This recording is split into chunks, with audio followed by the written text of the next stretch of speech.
Hola, ¿cómo están? Yo soy Marcelo Mesa, alias Dr. Chelo, y el día de hoy hablaremos acerca del cerebelo. Comenzaremos hablando de las generalidades y función del cerebelo, su anatomía externa, lo que tiene que ver con los hemisferios, vermis, fisuras y pedúnculos, la división filogenética del cerebelo, la representación somatotópica, capas de la corteza cerebelar, algunas vías aferentes y eferentes cerebelares, y hablaremos de lo que es la correlación clínica en relación a las lesiones que puede presentar el cerebelo. Bien, comencemos con las generalidades y función del cerebelo.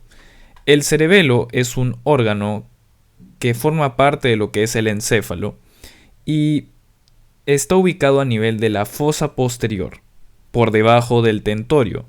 El tentorio es un repliegue de la dura madre que lo que hace es separar justamente los órganos en un compartimento supratentorial y en otro infratentorial. Por lo tanto, el cerebelo es un órgano infratentorial. Adicionalmente, recordemos que el origen embrionario del cerebelo es de la vesícula primaria del tubo neural denominada como rombencéfalo, y después el rombencéfalo da origen a dos vesículas secundarias, que vienen a ser el metencéfalo y el mielencéfalo. El cerebelo derivará específicamente de la vesícula secundaria conocida como metencéfalo. ¿Qué funciones cumple el cerebelo? Se encarga de la coordinación de los movimientos, el equilibrio, la planificación motora al ejecutar un movimiento, la regulación del tono muscular, y también se ha visto que se relaciona con el aprendizaje motor y las emociones ligadas a este. Así que es lógico pensar que si es que el cerebelo presenta algún tipo de lesión, pues estas funciones no van a poder cumplirse, y ya lo veremos reflejado cuando hablemos de síndrome cerebeloso. Ahora hablemos de la anatomía externa. Para esto veamos esta imagen. Esta corresponde con una vista superior del cerebelo y observamos que en sí la estructura del cerebelo se conforma de dos hemisferios, ¿okay? Un hemisferio cerebeloso del lado izquierdo y un hemisferio cerebeloso del lado derecho, que están conectados por el vermis, que es esta estructura de aquí, que se asemeja a un gusano. De ahí vemos que tiene una fisura primaria, ¿okay? Esta viene a ser la fisura primaria, y esta fisura separa el lóbulo anterior, que viene a ser este de aquí, del lóbulo posterior, que viene a ser pues lo que queda. Adicionalmente vemos que el cerebelo presenta una serie de láminas, que en sí son repliegues del mismo cerebelo. Se dice que si es que se extendiera por completo el cerebelo, es decir, si no tuviera estos repliegues o láminas, o también conocidos como folia cerebelli, se dice que tendría más o menos la extensión de la mitad de la corteza cerebral. Luego, lo que estamos viendo en esta otra imagen es una vista anterior del cerebelo. Es como si nosotros hubiéramos retirado el tronco encefálico que está justo por adelante del cerebelo, y por lo tanto estamos viendo qué cosa hay detrás del tronco encefálico, ¿no? Así que lo que estamos viendo aquí sería la continuación del vérmix, ya también denominada parte nódulo. También estamos viendo las amígdalas cerebelosas, que vienen a ser estas estructuras de aquí. También estamos viendo los flóculos, uno a cada lado, que van a conformar después lo que se conoce como el lóbulo flóculo nodular, de eso ya veremos más adelante. Y también estamos viendo los pedúnculos cerebelosos. Hay tres: un pedúnculo cerebeloso superior, pedúnculo cerebeloso medio, que es el más grande y el más importante, y el pedúnculo cerebeloso inferior. ¿Ok? Entonces, estos pedúnculos contienen una serie de fibras de diversas vías que van a pasar por el cerebelo, y por lo tanto están conectando el cerebelo con lo que es el tronco encefálico. Siendo específicos, el pedúnculo cerebeloso superior está en relación sobre todo con el mesencéfalo y va a recibir las fibras tectocerebelosas y vestíbulocerebelosas. Con respecto al pedúnculo cerebeloso medio, este está en relación con el puente, ¿ok? Puente o protuberancia, y recibe las aferencias del tracto pontocerebeloso. Con respecto al inferior, este está en relación con el bulbo raquídeo o médula oblongada y recibe las aferencias del tracto olivocerebeloso, trigémino-cerebeloso y espinocerebeloso. Ahora hablemos de la división filogenética del cerebelo. Para esto debemos tomar en cuenta que la organización filogenética está conformada en sí de regiones funcionales, ¿ok? Y de estas hay tres. Tenemos el vestíbulo cerebelo, que en sí es representado por el lóbulo flóculo nodular. ¿Ok? Recuerdan que les había mencionado los flóculos y acá es cuando nos interesan. Acá está el lóbulo flóculo nodular. Y en sí recibe aferencias y dirige eferencias hacia los núcleos vestibulares. ¿Ok? Por lo tanto, si es que esta parte del cerebelo está en relación con el aparato vestibular, que ya lo hemos revisado en videos previos, deducimos que ayuda a lo que es sobre todo el balance, ¿no? La postura y parte de lo que es los movimientos oculares, ¿no? La acomodación. Después tenemos el neocerebelo, o también llamado pontocerebelo, que desde el punto de vista de las estructuras que conforman el cerebelo, pues está representado por la parte lateral de los hemisferios, ¿no? Entonces acá estaría parte de lo que es el pontocerebelo y aquí también, ¿no? Lo que está pintado de color rosado. En sí envía proyecciones al núcleo dentado, que es un núcleo de la sustancia blanca del cerebelo, y recibe aferencias desde los núcleos del puente. Y se ha visto que sobre todo participa en lo que es la coordinación de la actividad motora voluntaria, lo que es la planificación, iniciación y corrección de los movimientos. Luego tenemos el espinocerebelo, conformado por lo que es el vermis y la corteza paravérmica. Es decir, lo que tenemos aquí, ¿no? Este sería el vermis, esto todo pintado de rojo, ¿no? Y la corteza paravérmica viene a ser la corteza aledaña al vermis, ¿no?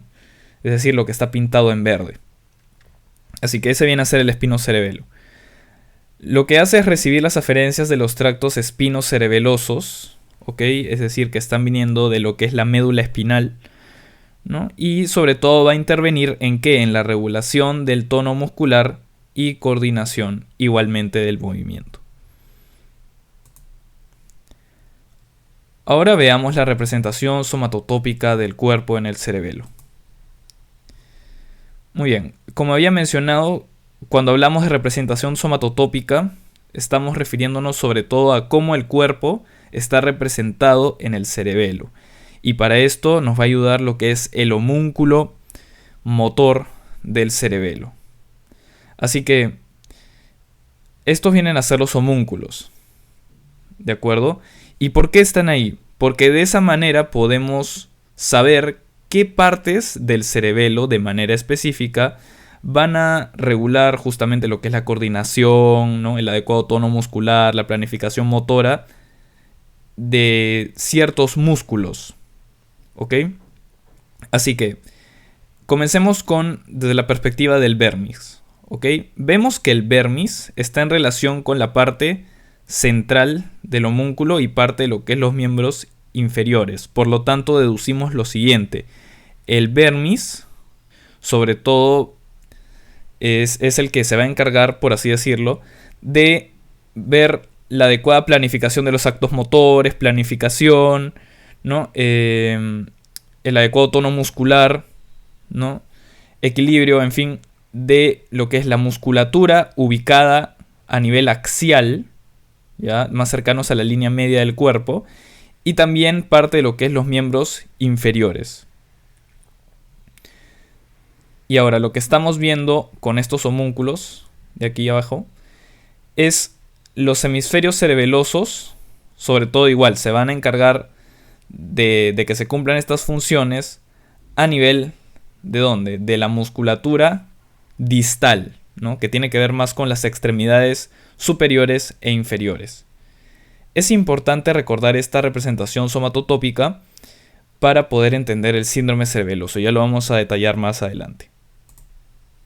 Ahora hablemos de las capas de la corteza cerebelar. La corteza cerebelar tiene tres capas importantes. De lo que es afuera hacia adentro tenemos la capa molecular, ¿no? La más externa, la capa de células de Purkinje y la capa granular. ¿De acuerdo? En sí estas tres son la materia gris del cerebelo. Luego tenemos la materia blanca, ¿no? O, bueno, sustancia blanca, que está mucho más profunda, ¿no? Y finalmente, bueno, en contacto directo con lo que es la corteza cerebelar tenemos la pía madre, ¿no? Que es una capa de las meninges. Esta es una vista microscópica, igual de las capas que hemos referido, ¿no? La capa molecular, capa de células de Purkinje, la capa granular. De ahí vamos a detallar qué células encontramos en cada una. Así que para esto, este es un esquema, ¿no? Que está mostrando igual las capas del cerebelo, solamente que vamos a relacionarlo con esto. Comenzamos con las células granulares. Las células granulares son un grupo de células cuyos cuerpos celulares están ubicados a nivel de la capa granular y se caracterizan por ser neuronas excitatorias. ¿De acuerdo? Producen glutamato. Luego tenemos las células de Purkinje, que bueno, lógicamente están a nivel de la capa de las células de Purkinje y son neuronas multipolares. ¿De acuerdo? Esto quiere decir que tienen múltiples dendritas. Sus axones se proyectan a los núcleos cerebelosos profundos, sobre todo lo que es el núcleo dentado, donde van a formar sinapsis inhibitorias, es decir, son células inhibitorias, y forman parte de lo que es las vías eferentes cerebelosas. Luego tenemos las células en cesta, cuya localización es en la capa molecular, e inhiben a las células de Purkinje. Luego tenemos a las células de Golgi, cuya localización es en la capa de células granulares, y envían sus axones a las células granulares para inhibirlas justamente. Luego tenemos las células estrelladas que están localizadas en la capa molecular e inhiben a las células de Purkinje. Ahora revisemos de manera general las vías aferentes y eferentes cerebelares. El cerebelo tiene múltiples vías aferentes, porque en sí se ha descrito que este órgano es como un órgano de relevo. ¿De acuerdo? Que va a integrar parte de la información y luego la va a mandar a diversas partes. ¿Ok? Tenemos que hay múltiples vías, como ya he mencionado. Tenemos las espinocerebelosas. ¿De acuerdo? Que sobre todo lo que van a llevar es la información de la propiocepción y exterocepción del cuerpo. ¿Sí? Y por lo tanto, todo esto va a llegar a nivel del pedúnculo inferior, ¿no? Y superior. Después el cerebelo mandará parte de lo que es esta información a nivel de la corteza motora para la adecuada ejecución del movimiento. ¿De acuerdo? Luego tenemos el tracto cúneo-cerebelar, que bueno, lleva los impulsos propioceptivos sobre todo de la cabeza y cuello. Va a ingresar a nivel del cerebelo por el pedúnculo inferior. Lo que es también el tracto tectocerebelar, que viene de lo que son sobre todo los colículos, tanto superiores e inferiores, es decir, recibe los impulsos que obtenemos desde la vía visual, así como del aparato vestibular y vestibulococlear, ¿no? Va a ingresar al cerebelo por medio del pedúnculo superior. También tenemos el tracto vestíbulo-cerebelar, que sobre todo recoge la información del aparato vestibular, ¿no? Tiene que ver con qué? Con la regulación de la postura, ¿no? El equilibrio. Luego tenemos el tracto pontocerebelar, que bueno, recibe impulsos de zonas de la corteza motora, ¿no? Y va a ingresar al cerebelo a nivel del pedúnculo medio, ¿no? Y tenemos el tracto olivocerebelar, que recibe los impulsos propioceptivos del cuerpo que van a nivel de del olivo inferior, ¿no? Así que en sí, este va a ingresar a nivel del pedúnculo inferior. También lo que estamos viendo acá, sobre todo en referencia a las eferencias del cerebelo, hay una vía dentado rubro talámico cortical. Es decir, que una vez que el cerebelo recibe sus aferencias, va a mandar eferencias desde el núcleo dentado, luego esto va a nivel del núcleo rojo, luego va a pasar por el tálamo y finalmente a la corteza motora. ¿De acuerdo? Esa es la secuencia. Así que por eso es que esta vía se llama vía dentado, ¿no? Núcleo dentado, rubro, que se relaciona con el núcleo rojo, talámico por el tálamo y cortical por la corteza. Ok. Ahora hablemos de uno de los temas más importantes que viene a ser la correlación clínica con respecto a las lesiones del cerebelo. El síndrome cerebeloso es bastante sencillo, porque hay que recordar que ante una lesión del cerebelo las manifestaciones clínicas son homolaterales, es decir, del mismo lado de la lesión. ¿De acuerdo? Es decir, si es que tenemos, así de manera general, una lesión del cerebelo del lado derecho, pues las manifestaciones clínicas aparecerán en el lado derecho del cuerpo. Y el mismo caso si es que es del lado izquierdo, ¿no? Si es que hay un daño a nivel del lado izquierdo, pues las manifestaciones clínicas estarán en el lado izquierdo del cuerpo. ¿Qué pruebas hay para evaluar que justamente el cerebelo esté íntegro y funcionando de manera adecuada en la persona? Tenemos en lo que es el examen físico las siguientes pruebas. Tenemos la prueba talón-rodilla, que consiste en que el paciente tiene que realizar el recorrido desde más o menos su tobillo hasta la rodilla usando su talón. ¿De acuerdo? En este caso, este paciente está realizando este recorrido con su pierna izquierda. ¿Ok? Y de la misma forma se le debe pedir que haga lo mismo solo que con su pierna derecha. Esto sería la prueba de talón a rodilla. Luego tenemos la prueba de dedo a nariz. Consiste de la siguiente.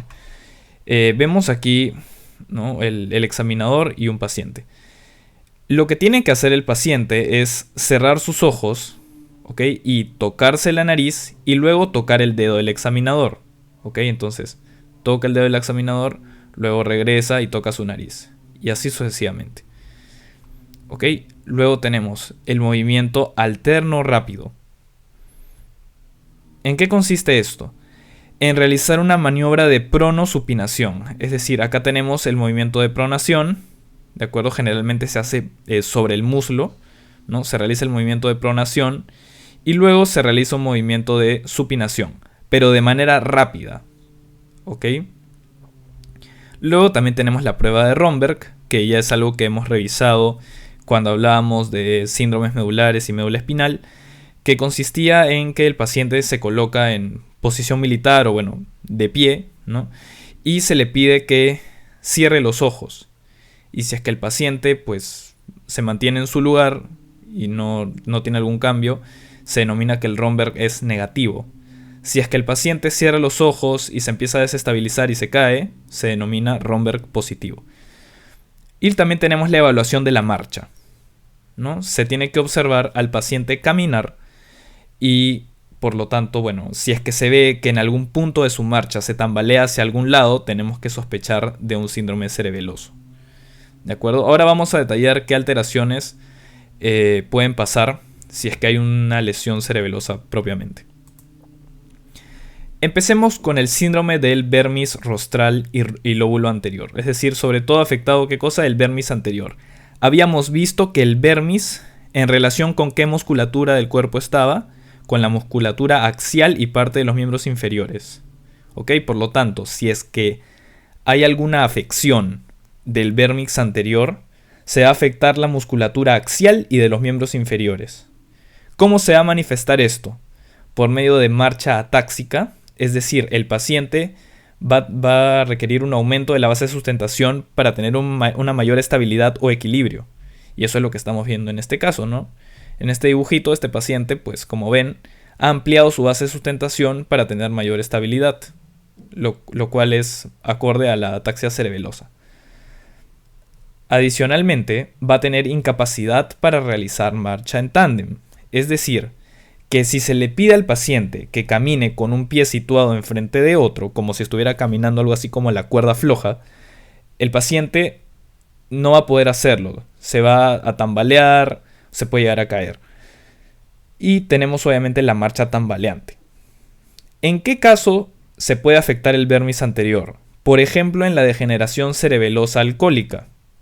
¿De acuerdo? En pacientes alcohólicos crónicos puede ocurrir una afección del vermis justamente secundaria al alcohol, en el que hay una atrofia pronunciada del lóbulo anterior y el vermis, y por lo tanto estos pacientes tendrán estas alteraciones, ¿no? La marcha táxica, la marcha tambaleante, en fin. Luego también hay un síndrome del vermis caudal, es decir, sobre todo lo que es la parte posterior del vermis. que se va a caracterizar de lo siguiente. Como se está afectando parte de lo que es el lóbulo flóculo nodular, ya, y habíamos visto que el lóbulo flóculo nodular se relacionaba con lo que es el aparato vestibular, ¿no?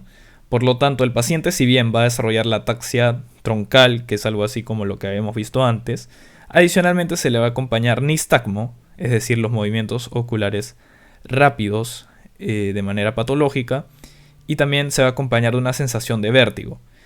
¿Y en qué casos se suele afectar el vermis caudal o parte posterior? Por ejemplo, en el desarrollo de un tumor conocido como meduloblastoma. Puede suceder, ¿de acuerdo? Si es que el meduloblastoma es un tumor que, bueno, comprime esta estructura, pues obviamente el paciente puede manifestar esto. Ahora, hablemos del síndrome cerebeloso hemisférico. Ya habíamos dicho que lo sencillo del síndrome cerebeloso es que las manifestaciones clínicas aparecen en los miembros homolaterales a la lesión, ¿no? En el mismo lado. Por lo tanto, si es que se afectó el hemisferio cerebeloso del lado derecho, las manifestaciones estarán en las extremidades derechas, ¿no? Igual, si es que se afectó el hemisferio cerebeloso del lado izquierdo, las manifestaciones estarán en los miembros del lado izquierdo, ¿no? Así que, ¿por qué se van a caracterizar estos? Primero, habrá disdiadococinesia. Es decir, habíamos hablado de la maniobra de pronosupinación, ¿no? O sea, el movimiento rápido. Así que, en un paciente completamente sano, ¿no? Y se le pide que hace su maniobra de pronosupinación, ¿no? Ahorita está en pronación y luego lo cambia a supinación. Pronación, supinación. Lo hace de manera rápida sin ningún problema. Eso es un paciente sano. ¿Por qué? Porque su cerebelo se asegura de que el movimiento esté adecuadamente bien planificado y hay una buena regulación del tono muscular, ¿no? Ahora, ¿qué es lo que ocurre? Si es que hay un paciente con una lesión, en este caso del hemisferio cerebeloso del lado derecho, pues sus extremidades derechas no van a poder realizar adecuadamente esta maniobra de pronosupinación. Para empezar, lo va a hacer con marcada dificultad. Es decir, no lo va a hacer rápido como ocurría en A y en B, ¿no? Lo va a hacer de manera lenta y adicionalmente a eso puede fallar el lugar. Es decir, no se va a quedar en el mismo sitio como ocurre con este paciente que meramente realiza el movimiento, ¿no? Este paciente puede llegar a cambiar el lugar constantemente y eso se conoce como, bueno, disdiadococinesia, ¿no? La dificultad para llevar a cabo estos movimientos alternos rápidos. También tenemos la alteración en pruebas dedo, nariz y talón rodilla. Por ejemplo, nuevamente, tenemos una lesión del hemisferio cerebeloso del lado derecho. Por lo tanto, se le dice al paciente, ok, realice la prueba dedo-nariz, ¿no? O sea, el examinador estaría aquí poniendo su dedito y el paciente tiene que tocar el dedo del examinador y luego tocarse la nariz. Tocar el dedo del examinador, tocarse la nariz. Eso teniendo los ojos cerrados también, ¿no? ¿Y qué es lo que va a ocurrir? Va a tener dismetría. Es decir, no va a calcular adecuadamente la distancia para poder tocar propiamente el dedo del examinador. También va a tener temblor al acercarse al objetivo. ¿Ok? Así que esto es propio de una lesión hemisférica, ¿no? También tendrá un temblor intencional al realizar un movimiento fino, y eso se debe a falta de sinergia sobre el músculo agonista y antagonista, que eso también es algo que lo regula el cerebelo. Por lo tanto, ¿qué es lo que va a pasar?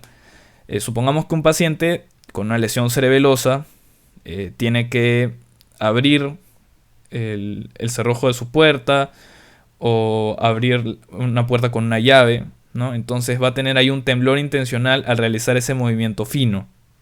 ¿Ok? Así que eso es lo característico. Muy bien, esta es la bibliografía que consulté para la realización de este video. Espero que les haya servido. Deja tu like, suscríbete y ya nos vemos en el próximo video. Muchas gracias.